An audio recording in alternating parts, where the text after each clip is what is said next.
नमस्कार दोस्तों, स्वागत है आप सभी का स्मार्ट क्लास के कॉल एग्जाम पर। और आप देख रहे हैं यूपी ट्रिपल एस की पेट 2023 की टेस्ट सीरीज। दोस्तों, ये यूपी ट्रिपल एस की पेट 2023 की टेस्ट सीरीज तो है ही, लेकिन इसके साथ में UP PCS, SSC, CHSL, SSC, CGL, banking आदि के प्रीवियस ईयर क्वेश्चन को इस टेस्ट में समाहित किया गया है। तो आज के टेस्ट में आप बहुत कुछ नया सीखने वाले हैं और कुछ प्रश्न के पैटर्न को पकड़ने में इससे बहुत आसानी होगी आपको प्रीवियस ईयर क्वेश्चन से। चलिए दोस्तों, आज ज़्यादा टाइम वेस्ट न करते हुए आज के टेस्ट को स्टार्ट करते हैं। आज के टेस्ट में प्रश्न संख्या 1 है, पर्यावरण संरक्षण अधिनियम कब पारित हुआ? 1 1982, 2 1986, 3 1990, 4 1992। पर्यावरण संरक्षण अधिनियम 1986 में पारित हुआ। सही आंसर है विकल्प संख्या 2। प्रश्न संख्या 2 है, समस्त विकास के लिए क्या आवश्यक है? सतत विकास के लिए क्या आवश्यक है? 1 प्रदूषण का निरोध एवं नियंत्रण, 2 निर्धनता को घटाना, 3 जैव विविधता का संरक्षण, 4 उपरोक्त सभी। सतत विकास के लिए पर्यावरण का निरोध एवं नियंत्रण, निर्धनता को घटाना और जैविक विविधता का संरक्षण, ये सारे आवश्यक हैं। तो सही आंसर है विकल्प संख्या 4। प्रश्न संख्या 3 है, नाइट्रोजन यौगिकीकरण वाला जीवाणु कौन सा है? 1 एजिटोबैक्टर, 2 ओफिलोबैक्टीरिया, 2 ओफिलोटोरिया, 3 अनाबीना, 4 हाइड्रा। लवणीय मृदा में नाइट्रोजन यौगिकीकरण वाला जीवाणु एजिटोबैक्टर है। सही आंसर है विकल्प संख्या 1। प्रश्न संख्या 4 है, लवणीय मृदा में उगने वाले पादपों को क्या कहते हैं? 1 लिथोफाइट, 2 हेलोफाइट, 3 ओफिलोफाइट, 4 कैम्जोफाइट।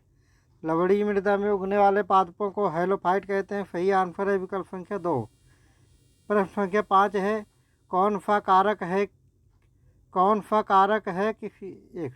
सा कारक किसी स्थान की वनस्पति को निर्धारित करता है? 1 मृदा जल, 2 मृदा, 3 वर्षा, 4 प्रकाश। तो वर्षा किसी स्थान की वनस्पति को निर्धारित करता है। सही आंसर है विकल्प संख्या 3। प्रश्न संख्या 6 है, घास पारितंत्र में संख्या का पिरामिड कैसा होता है? 1 सीधा, 2 उल्टा, 3 पहले सीधा फिर उल्टा, 4 पहले उल्टा फिर सीधा। तो घास पारितंत्र में संख्या का पिरामिड सदैव सीधा होता है। सही आंसर है विकल्प संख्या 1। प्रश्न संख्या 7 है, पेड़ों की छाल पर क्या उगता है? 1 मोफ, 2 कवक, 3 जीवाणु, 4 लाइकेन। पेड़ों की छाल पर लाइकेन उगता है। सही आंसर है विकल्प संख्या 4। प्रश्न संख्या 8 है, अधिक वर्षा वाले उष्ण क्षेत्रों में किस प्रकार के वन पाए जाते हैं? 1 घास वन, 3 सदाहरित वन, 4 दृढ़पर्णी वन, 4 टैगा वन। अधिक वर्षा वाले उष्ण क्षेत्रों में सदाहरित वन पाए जाते हैं। सही आंसर है विकल्प संख्या 2। प्रश्न संख्या 9 है, एक तालाब में जीव भार का पिरामिड कैसा होता है? 1 सीधा, 2 उल्टा, 3 पहले सीधा फिर उल्टा, 4 पहले उल्टा फिर सीधा। तो एक तालाब के पारितंत्र में जीव भार का पिरामिड सदैव सीधा होता है। सही आंसर है विकल्प संख्या 1। प्रश्न संख्या 10 है, सूर्य के प्रकाश में उगने वाले पादपों को क्या कहते हैं? 1 फैलोद्भिद, 2 छायारागी, 3 आतपोद्भिद, 4 मरोद्भिद। सूर्य के प्रकाश में उगने वाले पौधों को आतपोद्भिद कहते हैं। सही आंसर है विकल्प संख्या 3। प्रश्न संख्या 11 है, खाद्य श्रृंखला के आधार पर कैसे जीवधारी होते हैं? आधार पर यानी कि एकदम बेस की बात कर रहे हैं, और फिर नीचे कैसे जीवधारी होते हैं? 1 शाकाहारी, 2 मांसाहारी, 3 मृतोपजीवी, 4 प्रकाश अंशलेखी पादप। खाद्य श्रृंखला के आधार पर यानी कि एकदम बेस पर सबसे नीचे प्रकाश अंशलेखी पादप होते हैं। सही आंसर है विकल्प संख्या 4।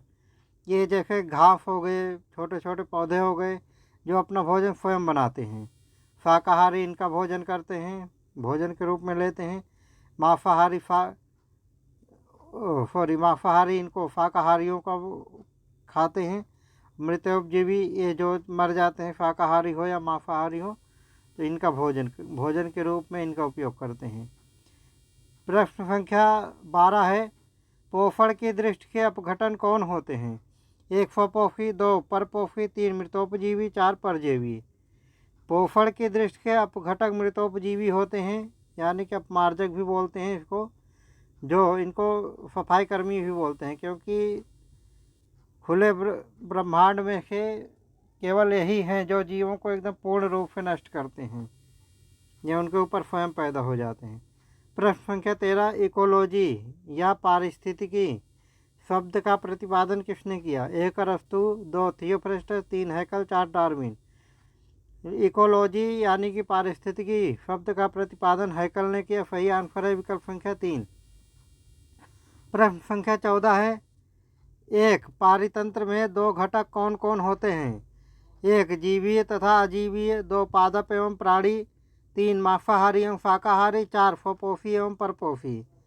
एक पारितंत्र में 2 घटक जीवीय तथा अजीवीय होते हैं। सही आंसर है विकल्प संख्या 1।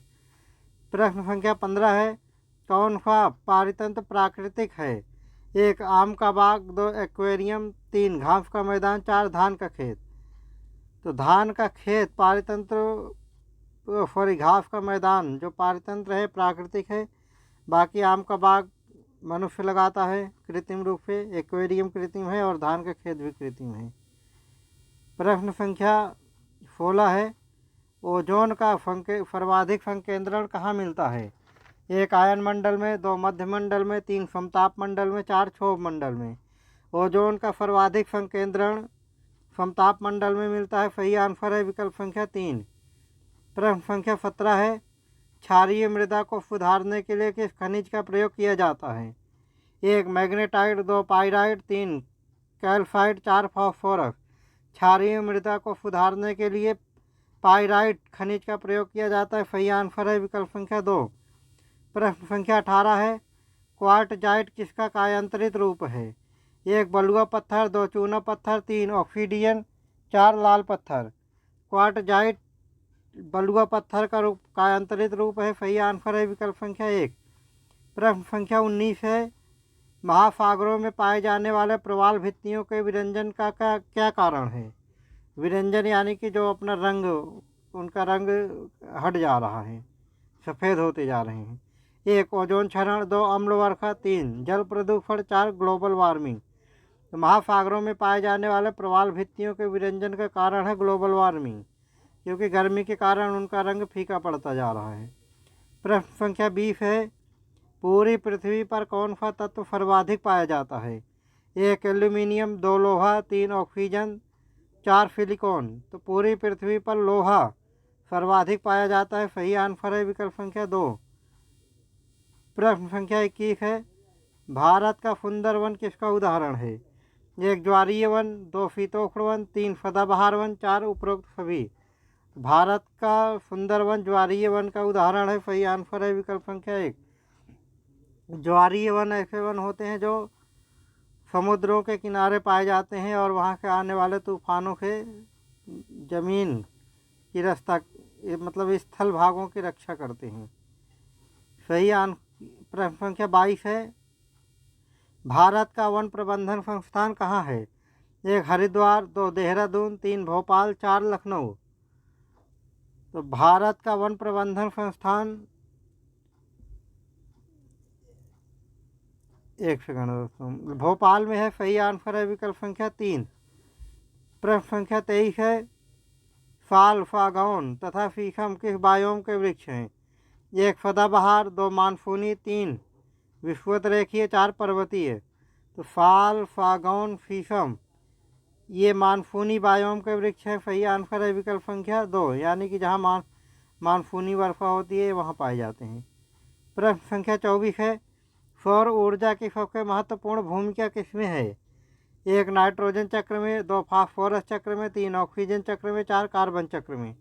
सौर ऊर्जा की सबसे महत्वपूर्ण भूमिका कार्बन चक्र में है। सही आंसर है विकल्प संख्या 4। प्रश्न संख्या 25 है, पारिस्थितिक तंत्र में किसका चक्रण नहीं होता है? 1 जल का, 2 ऊर्जा का, 3 कार्बनिक पदार्थों का, 4 अकार्बनिक पदार्थों का। पारिस्थितिक तंत्र में ऊर्जा का चक्रण नहीं होता है। सही आंसर है विकल्प संख्या 2। बाकी जल का चक्र होता है, जैसे जल बादल बनते हैं, बादल बन के फिर वर्षा करते हैं, वाष्प बन के फिर बादल बनते हैं।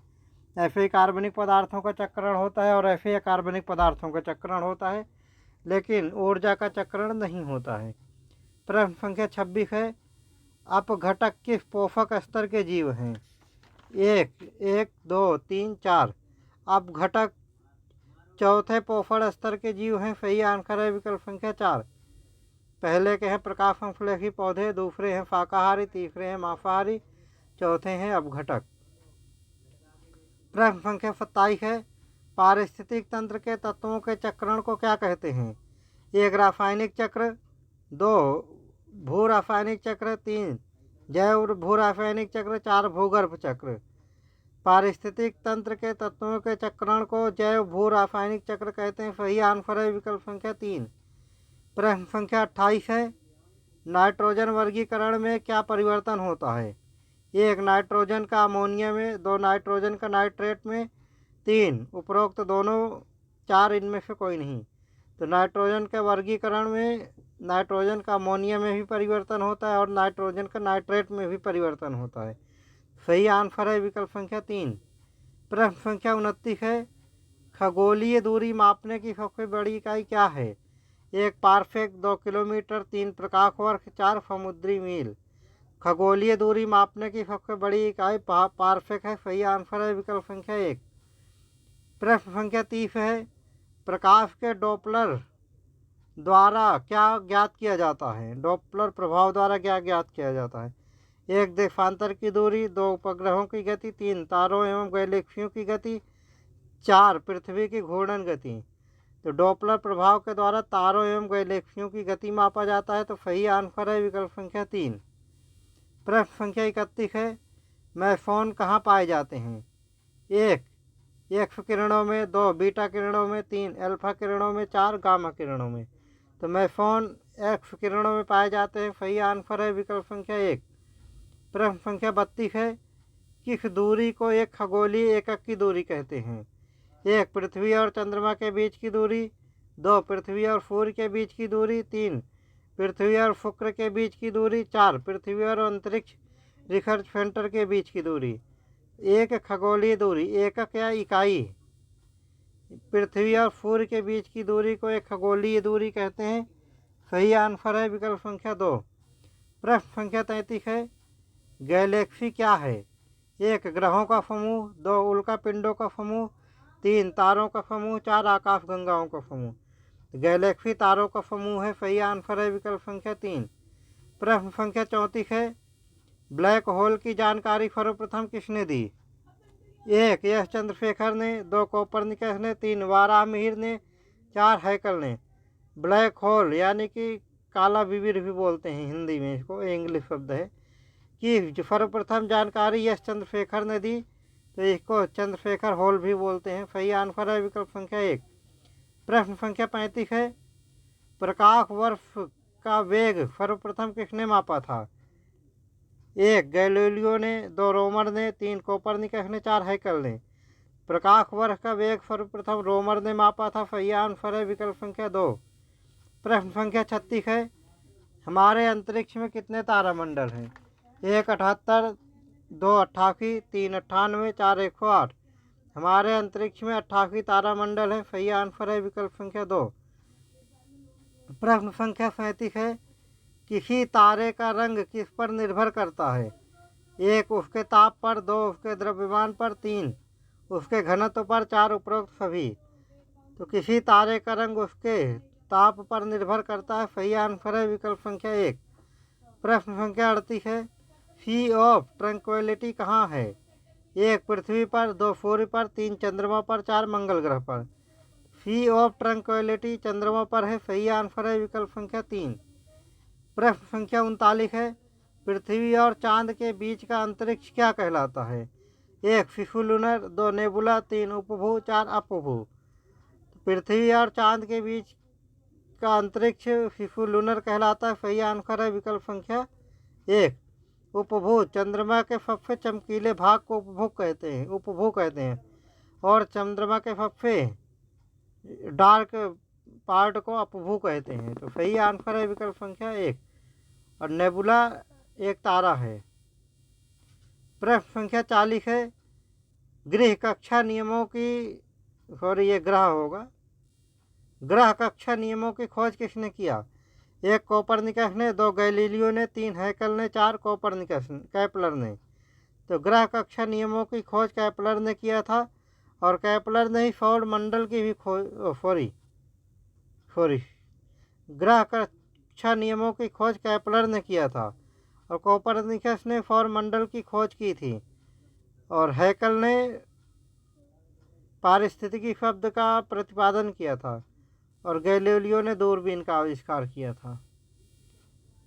प्रश्न संख्या 41 है, चंद्रमा से आकाश कैसा दिखाई देगा? 1 सफ़ेद, 2 काला, 3 नीला, 4 भूरा। तो चंद्रमा से आकाश काला दिखाई देगा। सही आंसर है विकल्प संख्या 2।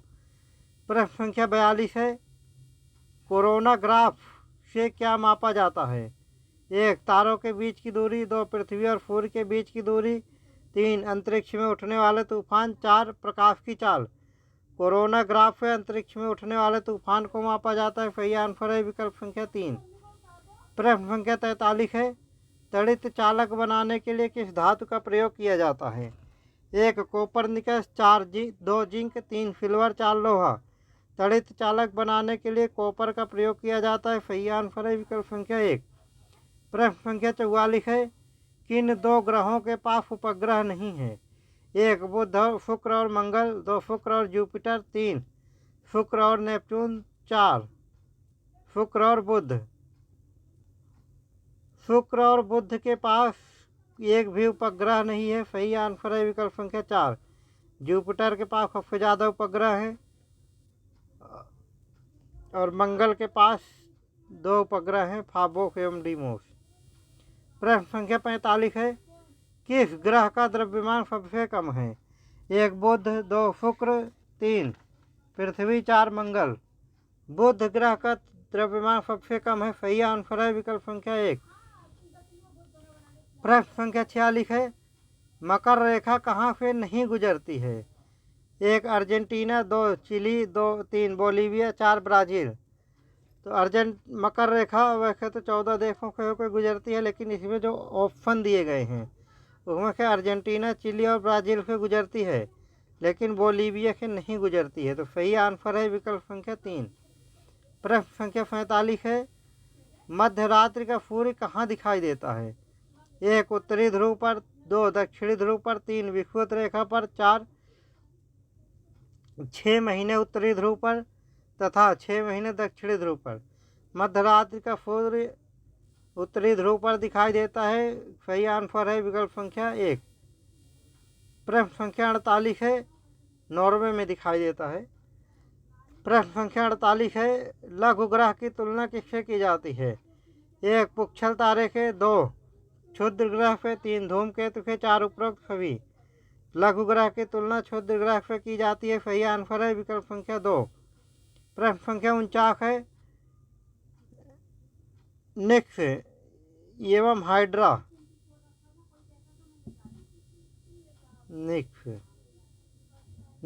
हाइड्रा किसके उपग्रह हैं? 1 प्लूटो, 2 नेपच्यून, 3 बुध, 4 शुक्र। बुध और शुक्र के एक भी उपग्रह नहीं है। और निक और हाइड्रा प्लूटो के उपग्रह हैं। सही आंसर है विकल्प संख्या 1। प्रश्न संख्या प्रश्न संख्या 50 है, अंतर्राष्ट्रीय तिथि रेखा कहाँ से गुजरती है? 1 हिंद महासागर, 2 अटलांटिक महासागर, 3 भूमध्य सागर, 4 प्रशांत महासागर। अंतर्राष्ट्रीय तिथि रेखा प्रशांत महासागर से गुजरती है। सही आंसर है विकल्प संख्या 4। तो दोस्तों, आज के टेस्ट के 50 क्वेश्चन समाप्त हुए और उम्मीद है आज आप लोगों ने बहुत कुछ नया सीखा होगा और प्रीवियस ईयर क्वेश्चन पेपर का भी बहुत बारीकी से फ़ायदा उठाया होगा। तो दोस्तों, मिलते हैं नेक्स्ट वीडियो में। तब तक के लिए जय हिंद। और आप हमारे चैनल पे इसी तरह लगातार पहली अपडेट पाना चाहते हैं तो बने रहिए हमारे साथ स्मार्ट क्लासेस कॉल एग्जाम पर। थैंक यू, धन्यवाद।